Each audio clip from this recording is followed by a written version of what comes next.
تو جہاں آپ کی سوچ اتنی محدود ہے کہ آپ معاشرے کو صرف ایک یا دو طبقات کی حد تک محدود کر دینا چاہتے ہیں، وہاں معاشرہ ترقی نہیں کرے گا. وہاں آپ کو ٹوٹے پھوٹے ڈاکٹر انجینئر آپ کے ہاں کام کرنے کے لیے مل جائیں گے، جو چند ایک اچھے بنیں گے وہ ملک سے باہر چلے جائیں گے. ڈاکٹر میں آپ کی بات بالکل سمجھ رہا ہوں. بہرحال 1947 میں پہلی پاکستان کی تعلیمی کانفرنس ہوئی، اس کے بعد 1949، 1959، 1970، 1972، 1992، 2010 اور اب 2021 میں بھی تعلیمی پالیسیز کا اجرا کیا گیا ہے. تمام مقاصد کو، ویژنز کو بالکل کلیئر کر کے ایک لمبا ہمارے سامنے ڈاکیومنٹ آتا ہے. یہ ساری چیزیں ظاہر ہے کہ ایک تیسرے طبقے نے، جن کو ہم بیوروکریٹس کہتے ہیں، جنہیں ہمارے یہاں عمومی طور پر پڑھے لکھے افراد سمجھا جاتا ہے، کیونکہ وہ مقابلے کے امتحان کے بعد یہ ساری چیزیں کرتے ہیں، پالیسیز بناتے ہیں. تو اس کے باوجود کیا لیکنگ ہے؟ ڈاکٹرز انجینئر پہ تو ملبہ نہیں ڈالا جا سکتا. دیکھیں، پہلی بات تو یہ ہے کہ ہمارے ہاں یہ جو غلط فہمی پائی جاتی ہے کہ بیوروکریٹس پڑھے لکھے ہیں، میرے خیال میں ہمیں اس سے نکلنے کی ضرورت ہے. ہم نے ان کے سروس کارڈر کو ایک ٹیگ لگا دیا ہوگا کہ وہ سپیریئر سروس ہے. وہ سپیریئر سروس ہرگز نہیں ہے. ہم نے انہیں سپیریئر سروس بنایا ہے کیونکہ ملک کے نظام کا بڑا حصہ ان کے ہاتھ میں ہے، وسائل پر ان کا قبضہ ہے. معاملات کو چلانے کے لیے ہمیں دیکھنا ان کی طرف پڑتا ہے، اس لیے ہم انہیں سپیریئر سروس کہتے ہیں. ورنہ 14 پڑھ کر آنے والا بندہ جو ہے وہ کہاں کا سپیریئر ہے؟ اور اس کے مقابلے میں جو استاد کی نوکری ہے وہ تو شروع ہی 16 جماعتوں کے بعد ہوتی ہے، اور آپ کو پی ایچ ڈی کیے ہوئے بے شمار لوگ جو ہے کالجوں اور یونیورسٹیوں میں مل جائیں گے. تو اس لیے اس بات کو ایک طرف رکھیے کہ وہ پڑھے لکھے ہیں، وہ پڑھے لکھے ہیں صرف ایک خاص حد تک، اس سے آگے معاملات کو وہ نہیں دیکھ سکتے. اگلی بات یہ ہے کہ تعلیمی پالیسی میں ان کی ان پٹ بہت کم ہے جو اصل میں اس نظام کے ساتھ جڑے ہوئے ہیں، یعنی اساتذہ، اور ان لوگوں کی ان پٹ بہت زیادہ ہے جنہیں اس نظام کے بارے میں پتہ ہی کچھ نہیں ہے. بیوروکریٹس جو ہیں انہیں تربیتوں کے لیے یا تربیتی پروگرامز کے لیے ملک سے باہر بھیجا جاتا ہے اور کہا جاتا ہے کہ جی یہ تعلیمی نظام کو چلانے کے لیے وہاں سے مہارتیں سیکھ کے آئیں گے. بھیجنا تو اساتذہ کو چاہیے جو اس کام سے جڑے ہوئے ہیں. وہ ایک بیوروکریٹ کو بھیجتے ہیں، وہ 4 مہینے آگے یہاں ایجوکیشن ڈپارٹمنٹ میں نوکری کرتا ہے، 4 مہینے کے بعد اسے زراعت میں بھیج دیا جاتا ہے، اگلے 4 مہینے کے بعد اسے انڈسٹریز میں بھیج دیا جاتا ہے. تو وہ سیکھ کے جو آیا ہے اس کو ہم نے کہاں استعمال کرنا ہے؟ ایک بندہ جس نے زندگی کے 30، 35 یا 40 سال ایجوکیشن سروس میں گزارنے ہیں، اب اس کو تیار کیوں نہیں کرتے؟ ڈاکٹر صاحب ہماری باتیں بہت اچھے انداز سے آگے کی طرف بڑھ رہی ہیں. کچھ باتیں انشاءاللہ ہم کمرشل بریک کے بعد کریں گے. ہمارے ساتھ جڑے رہیے، واپس آتے ہیں.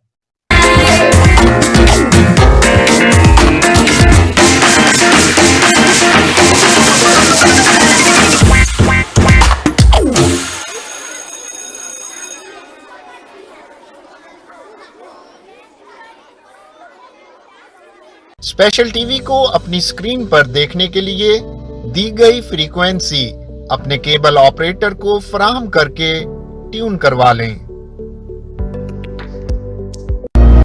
Bear witness, fastest growing university of Pakistan. Be enthused to be a part of the largest ethnically diversified student community. We recognize there is more to learning than sitting in a luxurious classroom.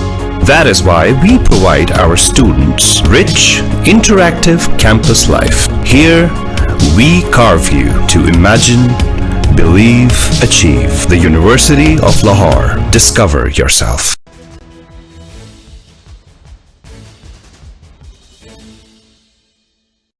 بسم اللہ الرحمن الرحیم.